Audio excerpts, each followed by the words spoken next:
Perkenalkan, nama saya Dian Purnomo. Saya adalah seorang penulis dan saya tinggalnya di Tangerang. Jadi kerusakan sekecil apapun terhadap bumi itu kan akan berdampak karena bumi itu bulat, bumi itu satu kan. Di satu tempat rusak maka di tempat lainnya rusak gitu. Itu satu. Yang kedua, sebenarnya kita sedang memperjuangkan kehidupan kita sendiri di bumi ini. Walaupun judulnya adalah seolah-olah menyelamatkan bumi, tapi sebenarnya kita sedang menyelamatkan kehidupan kita sendiri gitu. Walaupun kayaknya orang masih nggak percaya dibilang bahwa itu akan berdampak paling besar terhadap perempuan dan anak gitu ya, kita bisa bilang karena anak umurnya masih panjang di bumi ini. Tapi buat perempuan di lingkungan yang patriarkis, perempuan itu kan masih dipaksa untuk menjadi yang bertanggung jawab terhadap pemenuhan makanan yang ada di meja makan gitu. Kemudian kebersihan, misalnya pakaian anak, sekolah, suami, rumah gitu, itu perempuan. Kemudian di lingkungan sekitar, katakanlah yang paling gampang siram tanaman dan lain-lain, itu perempuan. Dan itu semua membutuhkan air bersih dan makanan yang ditanam di tanah yang baik gitu ya. Tanpa itu semua, air yang bersih dan tanah yang baik, maka kemungkinan potensi kita menyiapkan itu semua yang di lingkungan patriarki masih menjadi tanggung jawab perempuan menjadi berkurang. Kemudian saya pernah mendengar cerita di satu tempat gitu ya, di Morowali. Dia pabrik nikel luar biasa menghancurkan lingkungan tersebut sehingga perempuan-perempuannya airnya sampai kotor banget. Suaminya pulang kerja, yang dia bayangkan di rumah pakaian sudah bersih, ada makanan, tapi itu semua tidak ada dan dia menjadi korban kekerasan dari suaminya. Kayaknya kita melihat kok jauh banget benangnya gitu, tapi ternyata tidak gitu, karena sedikit demi sedikit hal tersebut akan terjadi gitu. Di lingkungan patriarki apalagi perempuan dianggap tidak bekerja ketika dia di rumah gitu kan, dianggap kamu nggak punya tugas apapun selain menyiapkan rumah, padahal itu adalah pekerjaan yang kalau kita mau konversi dengan membayar orang lain melakukan itu jumlahnya besar gitu, tapi itu nggak dianggap dan perempuan terus menerus menjadi korban di dalam rumah tangga karena hal-hal tersebut, karena kerusakan lingkungan.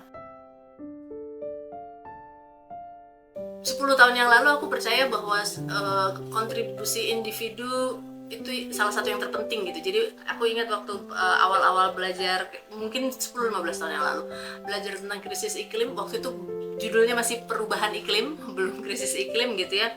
Masih bawa plastik sendiri, tidak memakai plastik satu kali pakai dan lain sebagainya. Jadi di level individu gitu. Tapi semakin kesini kita tahu bahwa kerusakan terbesarnya, katakanlah semua individu berhenti memakai plastik satu kali pakai, itu hanya sekian persen usaha memperlambat krisis iklimnya.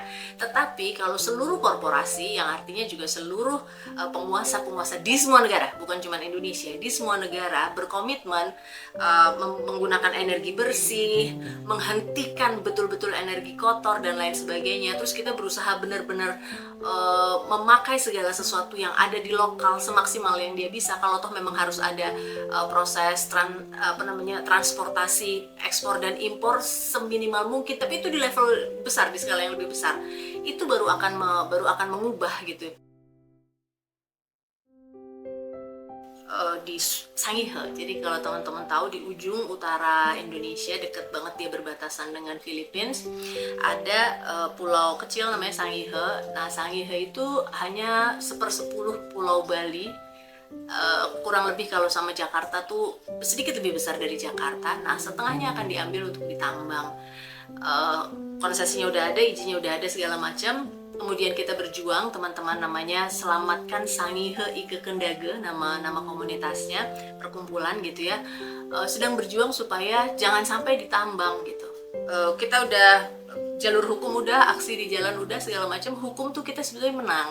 Jadi izinnya udah dicabut, perusahaan namanya PT TMS, Tambang Mas Sangihe, dicabut. Tetapi kita tahu di negara ini, di atas kertas kita menang pun, di lapangan belum tentu kita menang, karena perusahaan-perusahaan tentu saja yang bekerja sama dengan penguasa menggunakan aparat-aparat mereka untuk memakai resource lain, diantaranya adalah masyarakat setempat. Nah, masyarakat setempat itu ada, teman-teman tahu namanya penambang emas tanpa izin gitu, itulah mereka yang digunakan. Kalau dulu penambang emas tanpa izin itu dalam bayangan kita memakai alat-alat manual gitu kan. Jadi saya tidak bisa membayangkan kekonyolan ini bahwa di depan mata pulau sekecil itu tiba-tiba kedatangan alat-alat berat buat keruk tanah, buat mengebor tanah. Itu ada 30 biji, teman-teman bisa bayangkan.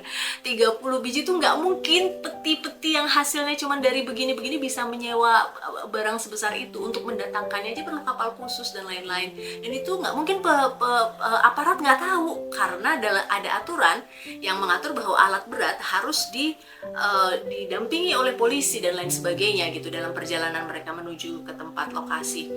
Jadi berarti polisi pasti tahu dan lain sebagainya, tapi itu dibiarkan. Jadi hal-hal tersebut yang sedang kutemani gitu ya dari kejauhan, karena aku tinggal di Tangerang. Jadi kalau teman-teman mau nggak mau perjuangannya harus sampai ke Jakarta karena pembuat keputusannya dari Jakarta. Nah, kita ada bersama mereka, bersama organisasi yang lainnya juga tentunya. Satu-satunya yang kita bisa lakukan adalah lawan gitu. Jadi jangan berhenti teriak-teriak terus gitu sampai pemerintah kita merasa risih dan melakukan sesuatu. Karena model pemerintah kita yang sekarang ini, kalau kita diem aja dianggap nggak apa-apa. Jadi nggak ada kesadaran sama sekali.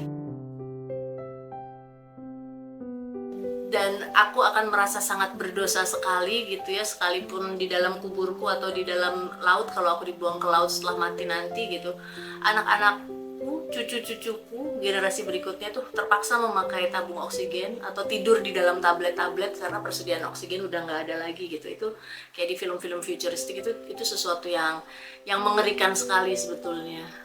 Itu sih yang aku nggak pengen terjadi. Jadi harapanku, please mari kita bersihkan bumi ini.